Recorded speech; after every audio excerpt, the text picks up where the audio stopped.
si Brandon, asan ka?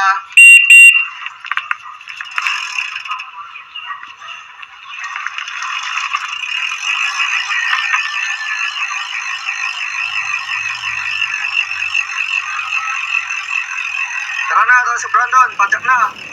Yan. Okay. Dito na ako sa Science City of Muñoz. Bayan ng Science City of Muñoz dito sa Nueva Ecija. Yan. Sa ngayon, nung tumatakbo ako, ito yung yung isa pa lang city na hindi ko nabanggit. Kaya naman pala, ito pala isang city. City din pala ito, itong Science City of Muñoz. Akala ko parang lang pala. Parang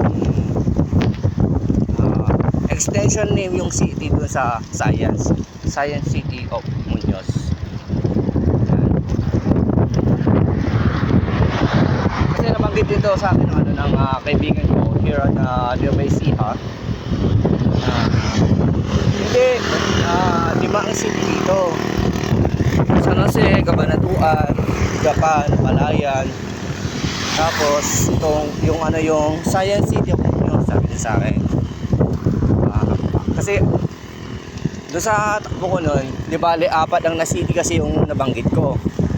Kaya naman, laking pagtataka ko din kung bakit parang daming city. Pero okay lang, at least alam ko na isang city dito sa sa Nueva Ecija. Kabisado na lahat ng city dito. And alam ko na rin yung way nila kung saan yung direction na papunta dito sa mga city dito sa Nueva Ecija. So ngayon,